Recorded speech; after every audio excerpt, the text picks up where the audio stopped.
lang. Ayun, baklas na. Sukat-sukat. Lady Rider, Triumph. May-ari ng Trident 660. Oh, inline 4 din yan. Ito yung mga motor namin mga ka-JTech. At sinamahan natin si Ai na natataasan siya sa handlebar. So baliktad kami. Yung sa akin pinataas ko, sa kanya naman pag gusto niya ipababa. So medyo maging sporty kasi hindi naman siya nagba-backride dito. Sa akin kasi nagba-backride tayo eh. So kaya pinataas naman natin. So baliktad kami. For this video, tignan natin kung ano magiging itsura nito pagka binaba. Kung meron kayo ng say 900 RS. Oh yan. Ito yung handlebar. Yan, mapapansin nyo yung baba oh. Oh, yung sa akin talaga mababa talaga. May cat. Ngayon meron akong ganyang kakulay na na pusa. Shoutout Hoshi. Yan pusa namin, ganyang kakulay. Shoutout kay kuya oh. Construction worker dito sa Vermosa. Mahirap naman yung masyado mababa. Baka sumakit na likod mo. Baka para ka na naka-ninja nun. Para naka-ninja eh oh. Ninja! Tama-tama pare oh, ninja oh. Ninja South. Alis na kami, pupunta na kami dito sa EA Ninja Shop.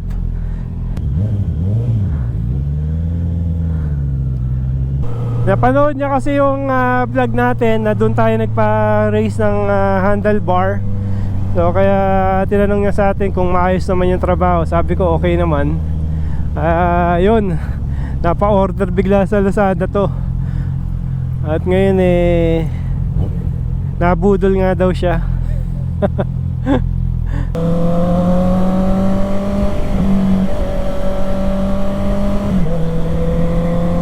Eto, dito na tayo. Ang bilis lang.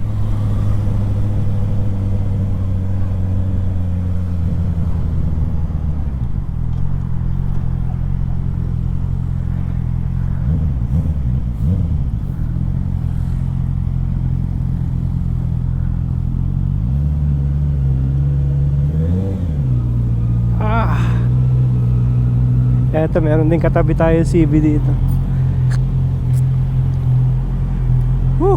Ang ganda ng CB ni kuya oh. Naka-carbon yung gilid niya. Ngayon Saturday, walang ganong ngayon. Wala ngayon silang gawa. Ganda oh. Ninja. Tapos Ducati isa. Ito yung si Ninja Ai eh. So ito yung mga motor ngayon dito. Ayan oh, dalawang CB. Ito nakapila si kuya pang number 2. So baka pang number 3 to si Ai. Pagka dito kayo papagawa. Mga malapit sa Cavite dyan or tiga Cavite. Dito yung paggawaan natin. Sakto naman no. Ito yung contact number nila kung sakaling gusto nyo dito. May mga question kayo. Ayan. Ayan, papalitan yung handlebar. Maglalaspag ng pera. Dito na naman yung nambubudol. Nabudol natin yung last vlog natin eh. Pag number 4 po kayo. Lagay mo doon sa sa ilaw mo. Pang number 4. Meron sila mga konting mga dito. Mga bag no. Ayun yung mga oil na ginagamit nila. Liquid moly, pwede rin kayo magpa-change oil. Oh, pwede pala magkape pa dito, di ba? So pwede magkape. Habang while waiting, ayan na sinaservicean yung motor mo, pwede dito naka-aircon. Ayan, magkano ba damage niyan? 5.4. 5.4 yung bar lang na yan? Oo. Tsaka mahal lang. Parang kasi talaga to si Jeff eh. Parang tubo lang yan eh. Yamaha kasi siya.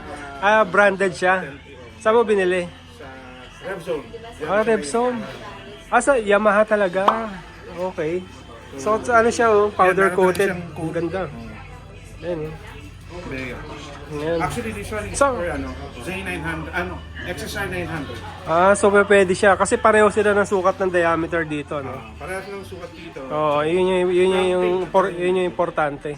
Sang Repson? Sa Mandaluyong? Danghari. Danghari. Dito lang. Akala ko pumunta ka pa ng Mandaluyong. Ayan. Sa Repson sa Danghari. Yung Yamaha dyan. Ayan, try natin. Sige, tingnan natin kung ano magiging itsura. And from chrome to to black. And so mas poporma, mas magmumukhang sporty. Ito yung office nila sa taas, yung shop nila sa baba, yung gawaan mismo. Okay, yan na, next na. Si Kuya Melvin din yung gagawa. Siya yung expert sa mga handlebar. Yan na, sasalang. Ngayon yung mga sinaservicean dito sa EA shop. Ayan, meron ditong C900 SE. Okay, so yan yung before yung stock handlebar ni C900 RS. So mamaya titignan natin yung pag napalitan. Ito lang problema dito kasi XSR yung binili niya, pang Yamaha XSR. Ang laki. So hindi papasok yung stock ni Kawasaki. Ayan o, liit ng thread. Kailangan niya bumili ng ganito na pang XSR. Ayan. Ang dali lang pa ng baklasin eh. Ayan o, tornilyo lang. Pag kumalas mo sa ayan o. Ayan, may natutunan ako Ayan o. Kaso, kailangan mo ng hangin. Ayan, ito lang yung medyo maselan dito. Yung sa may throttle part, no? Ayan, yung pagtanggal niyan. Kailangan paggawa niyo sa marunong.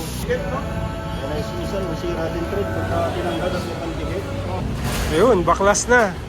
Ayan na, sukat-sukat. Tutornilyo na lang. Allen wrench lang yung kailangan Pero kailangan yan, ito-torque yan. Kaya tinitignan ko yung mas comfort na position para bago i-permanent. Okay, pwede na pre. Ganyan kataas. Kaya yung importante dito yung butas. Para hindi umikot. Okay, binabalik na. Ito naman kay Kuya, papa-lower niya yung seat. Kasi para hindi tingkayad sa traffic. Yung shock ibababa. Nalo-lower pa lang na to. Ang seat nito, bayad dun sa shock adjustment.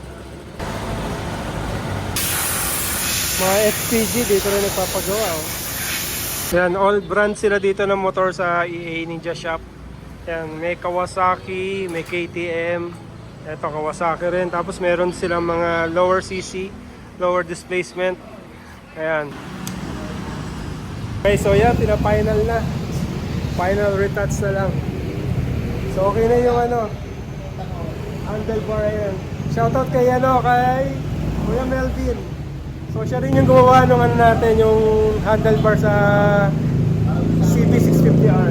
Lady Rider Triumph Trident 660. Ganda ng motor ni ate.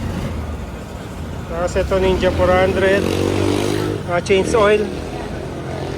May-ari ng Trident 660. Ano na yung mga ate? Fab po. Fab, ayan. Shoutout kay Fab. Hello. Ayan. Okay, final adjustment. Ayan na. Sikipan na. Final. Final higpit. Torque wrench.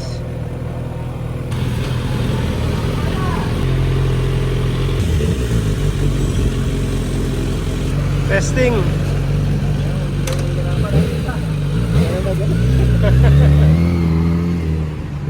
Okay na sir? Atal, masuwagi. Ano yung masunod siya? Yung handling niya mas okay. Para nung malaman, ay mataas. Mas gumanda naging sporty. Medyo sumubsob, tapos black yung nawala yung chrome na accent niya. Ayan. Sabi kasi yung mga ganong chrome parang parang tricycle yung handlebar. Pero ito hindi na. Ayan, matte black na Okay. So, yun yung ating vlog para dun sa ayan, C900 RS ni IA. Natupad na rin yung pangarap niya. Yung budol natin sa handlebar na napa-handlebar si Loco.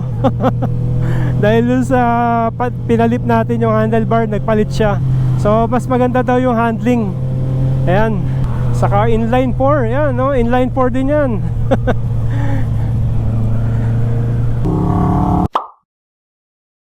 Okay.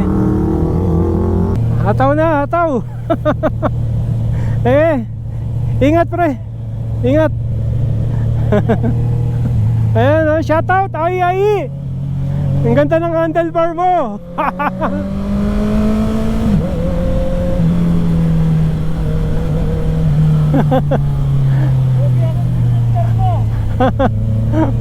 Okay, so ayan yung ating vlog for today. Thank you for watching and see you again in my next vlog, mga ka-JTech Moto. Bye bye.